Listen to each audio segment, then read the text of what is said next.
Good morning. ಅದು ಅಪ್ಪ ಮಗಳು ವೈಭವನ್ನ ಆಸ್ವಾದಿಸುತ್ತಿದ್ದಾರೆ. ಇದರಲ್ಲಿ ಒಂದು ಸತ್ತ ಆಮೆ ಬಂದಿದೆ.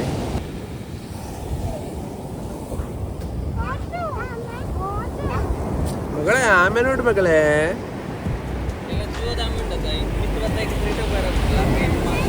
ಅದು ಜೀವದಲ್ಲ ಬ್ರೋ, ಅದು ಸತ್ತಿದೆ. ಅದು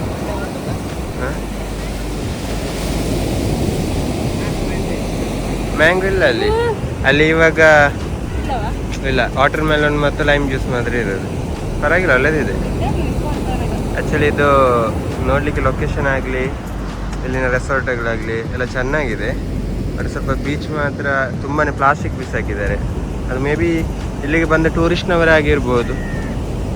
ಸೊ ನಾವು ಬಂದರೆ ದಯವಿಟ್ಟು ಇಂಥ ಸ್ಥಳಗಳಲ್ಲಿ ಈ ಥರ ಪ್ಲಾಸ್ಟಿಕ್ಗಳನ್ನೆಲ್ಲ ಬಿಸಾಕಬಾರ್ದು. ಇಲ್ಲಿಯ ಒಂದು ಅಂದವನ್ನೇ ಇಲ್ಲದಂತೆ ಮಾಡ್ತದೆ ಈ ಥರ ಪ್ಲಾಸ್ಟಿಕ್ ಎಲ್ಲ ಬಿಸಾಕಿದ್ರೆ.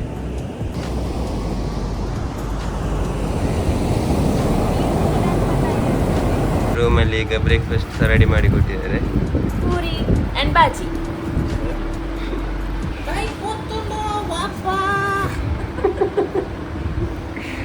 ಅದು ಯಮೀಂಡೆ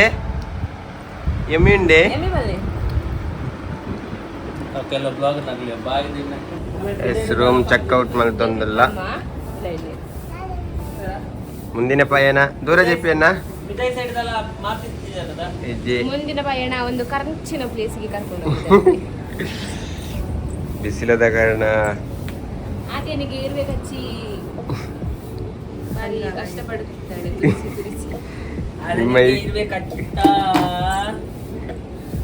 ಆದ್ಯ ಪಿಜಿನ ತುಚ್ಚಿಂಡೆ ಓಡೆ ತುಚ್ಚಿನ ಪಿಜಿನ ಕಾರಿಗ ಸೋಯ್ತೆ ಓಡೆ ಪೋಪುನ್ ಜಿಪಿ ನಮ್ಮ ಗೋಕರ್ಣ ಅದು 1 hour ರೂಪಾಯಿ. ಸೊ ಗೋಕರ್ಣಾಗಿ ಹೊನ್ನಾವರಕ್ಕೆ ಹೋಗ್ತಿದ್ದೀವಿ ಇವಾಗ. ನಮಗೆ ಫಸ್ಟ್ ಟೈಮ್ ಪ್ಲೇಸ್ ಬಗ್ಗೆ ಐಡಿಯಾ ಇಲ್ಲ. ಇವರು JP ಅವರು ಬಂದಿದ್ದಾರೆ, ಸೊ ಅವರಿಗೆ ಅದರ ಬಗ್ಗೆ ಐಡಿಯಾ ಇದೆ. ನೋಡು ಹೇಗಿದೆ ಅಂತೇಳಿ. ಐಡಿಯಾ ಇದ್ರು ಸ್ವಲ್ಪ ಕೆಲವೊಂದು ಟೈಮ್ ಹಾಗೆ ಅವರಿಗೆ ಗೊತ್ತಿಲ್ಲ. ಈ ಬೀಚೆಲ್ಲ ಮಿಸ್ ಮಾಡ್ತೇವೆ ಖಂಡಿತ. ಇದೊಂದು ಒಳ್ಳೆ ಲೊಕೇಶನ್. ಯಾರಾದರೂ ಬರಲಿಕ್ಕೆ ಮನಸ್ಸಿದ್ರೆ ಬರ್ಬೋದು. ಇಲ್ಲಿದು ಕಾಂಟ್ಯಾಕ್ಟ್ ನಂಬರ್ ಎಲ್ಲ ನಾವು ಡಿಸ್ಕ್ರಿಪ್ಷನ್ ಅಲ್ಲಿ ಹಾಕ್ತೇವೆ, ನಿಮಗೆ ಬೇಕಿದ್ರೆ ಕಾಂಟ್ಯಾಕ್ಟ್ ಮಾಡ್ಬೋದು. JP ಅನ್ನು ಕಾಂಟ್ಯಾಕ್ಟ್ ಮಾಡಿ. Virus no parking. ಮೀನ್ ಮಾರುವ ಮಾರ್ಕೆಟ್ ಇಲ್ಲಿ ನಮೂನೆ ಮೀನು ಸಿಗ್ತದೆ. ಮೊರು ಉಂಟು, ಬಂಗುಡೆ ಉಂಟು, ಕೊಡಂಬೆ ಮೀನು ಉಂಟು, ಐಸ್ ಹಾಕಿದ್ದು ಮಾತ್ರ ಫ್ರೆಶ್ ಆಗಿ ಮೊರು ಉಂಟು. ಇಲ್ಲಿ ನೋಡಿ, ಇದು ನಮ್ಮ ಹೊನ್ನಾವರ ಮೀನ್ ಮಾರ್ಕೆಟ್. ಇಲ್ಲಿ ನೋಡಿ, ಬೆಳಿಗ್ಗೆ ಎದ್ದು ಜನರು ಮೀನ್ ತರ್ಲಿಕ್ಕೆ ಮನೆಯಿಂದ ಈಗ ಗೋಕರ್ಣಲ್ಲಿ ಉಪ್ಪು ಮಾಡುವಂತ ಜಾಗಕ್ಕೆ ಬಂದಿದೆ. ರೋಡ್ ಸೈಡ್ ನಿಮಗೆ ಜಸ್ಟ್ ಕಾಣಬಹುದು, ಈಚಿಂದ ಹೋಗುವಾಗಲೇ ನೋಡಿ ಅಂತೆ ಇದರ ಉಪ್ಪಿನ ರಾಶಿ ಎಲ್ಲ ಕಾಣ್ತದೆ.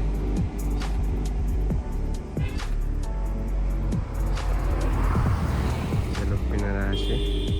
ಇನ್ನು ಇದನ್ನು ಶುದ್ಧೀಕರಿಸಿ ಪ್ಯಾಕೆಟ್ ಮಾಡಿ ಅಂಗಡಿಗೆ ಸಪ್ಲೈ ಮಾಡ್ತಾರೆ. ಅಪೂರ ಮೂಲೆ ಅದೇ.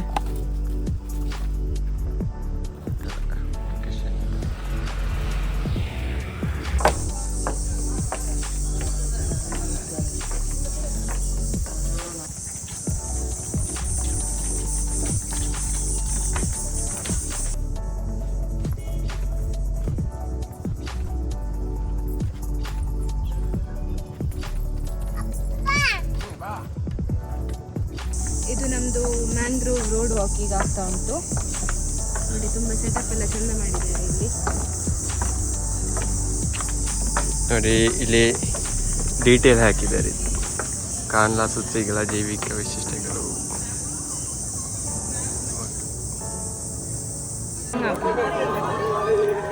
ಒಂದು ನೀವು ಎಸ್ ಬೋಟ್ ರೈಡ್ ಇದೆ.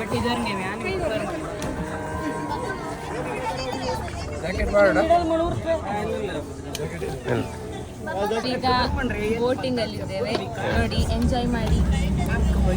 ಇದು ವಿಂಡೋ ಸೀಟ್ ಬೇಕಾಗಿ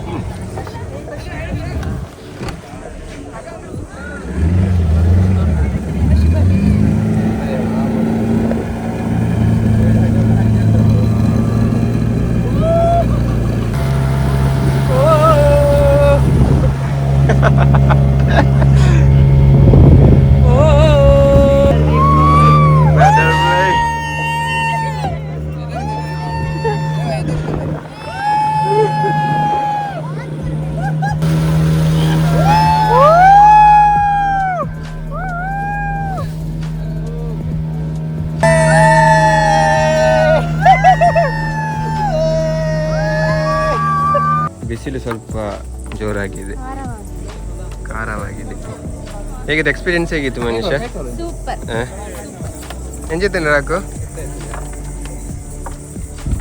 ಏಕೆ ಎಂಜಿತ್ತೇನೆ?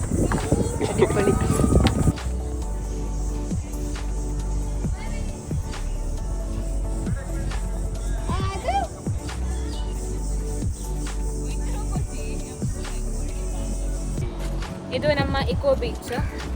ಇದು ಮ್ಯಾಂಗ್ರೋವ್ ಫಾರೆಸ್ಟ್ ಇದು ಹತ್ರನೇ ಇರೋದು ಆಯ್ತಾ, ಆಪೋಸಿಟ್ ಸೈಡೇ ಇದೆ. ಆಪೋಸಿಟ್ ಸೈಡ್ ಅಲ್ಲಿ ಇದೆ. Just 2 minutes. ಆದ್ಯಾ ನಾವು ದೂರ ಬಂದದ್ದು ಬೀಚ್ ಬೀಚ್. ಬೀಚ್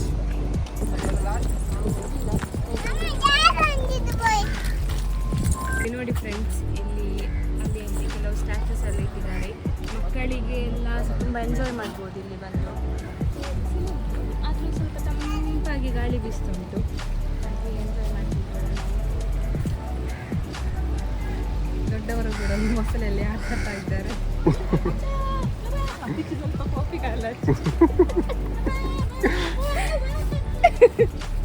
ನೋಡಿ, ಇದು ಇಕೋ ಪಾರ್ಕಿನ ಹತ್ರ ಇರೋ ಒಂದು ಇಕೋ ಪಾರ್ಕ್ ಅಲ್ಲ, ಇಕೋ ಬೀಚಿನ ಹತ್ರ ಇರೋ ಒಂದು ಇಕೋ ಪಾರ್ಕ್.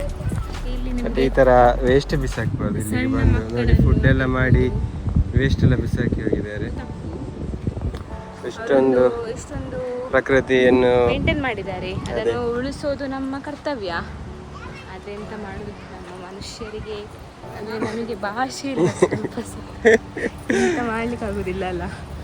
ಮತ್ತೆ ನಾವು ಸಹ ಹಾಗೆ ಪ್ಯಾಕೆಟ್ ಈ ತರ ಬಿಸಾಕುದಿಲ್ಲ, ಈ ತರ ಬಿಸಾಡುದಿಲ್ಲ. ಅಟ್ಲೀಸ್ಟ್ ಡಸ್ಟ್ಬಿನ್ ಆದ್ರೂ ಹಾಕ್ಬೋದಲ್ಲ. ನೋಡಿ ಅಲ್ಲಿ ಡಸ್ಟ್ಬಿನ್ ಎಲ್ಲ ಇಟ್ಟಿದ್ದಾರೆ. ಏಜ್ ಆದವರಾಗಿರ್ಬೋದು ಇಲ್ಲ ಮಕ್ಕಳಾಗಿರ್ಬೋದು, ಟೈಮ್ ಸ್ಪೆಂಡ್ ಮಾಡ್ಬೇಕಂತ ಇದ್ರೆ ಈ ತರ ಎಲ್ಲ ಪಾರ್ಕಿಗೆಲ್ಲ, ಸಣ್ಣ ಪುಟ್ಟ ಪಾರ್ಕ್ಗಳಲ್ಲಿ ಕರ್ಕೊಂಡು ಬರ್ಬೋದು ನೀವು.